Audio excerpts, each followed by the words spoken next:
আগামী নভেম্বর মাসের মধ্যে গণভোট না দিলে বৃহত্তর আন্দোলন কর্মসূচি ঘোষণার হুঁশিয়ারি দিয়েছে জামায়াতে ইসলামী সহ ৮টি সমমনা ইসলামী রাজনৈতিক দল। সকালে জাতীয় প্রেস ক্লাবে জাতীয় ঐকমত্য কমিশনের সুপারিশের উপর প্রতিক্রিয়া জানানোর সময় এই হুঁশিয়ারি দেন ধর্মভিত্তিক রাজনৈতিক দলের নেতারা। এ সময় নভেম্বরে গণভোট দিতে বিলম্ব হলে জাতীয় নির্বাচন আয়োজনের তারিখ নিয়ে অনিশ্চয়তা সৃষ্টি হবে বলেও শঙ্কা প্রকাশ করেন জামায়াতে ইসলামের সেক্রেটারি জেনারেল মিয়া গোলাম পরোয়ার। নভেম্বরের মধ্যে গণভোট আয়োজনের দাবিতে কাল নির্বাচন কমিশনে আলাদাভাবে স্মারকলিপি দেওয়ার কথাও জানায় রাজনৈতিক দলগুলো।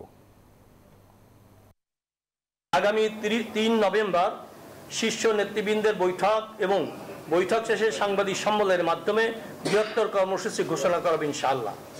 ঐকমত্য কমিশন যদি সুনির্দিষ্ট করে জাতীয় নির্বাচনের পূর্বে নভেম্বরে গণদাবি অনুযায়ী গণভোটের তারিখটা বলে দিতেন, তাহলে জিনিসটা কিন্তু আর ঝামেলা পাকাইতো না। বান্ডেল থাকলে প্রতি সেনমানিতে টাকা বাঁচবে।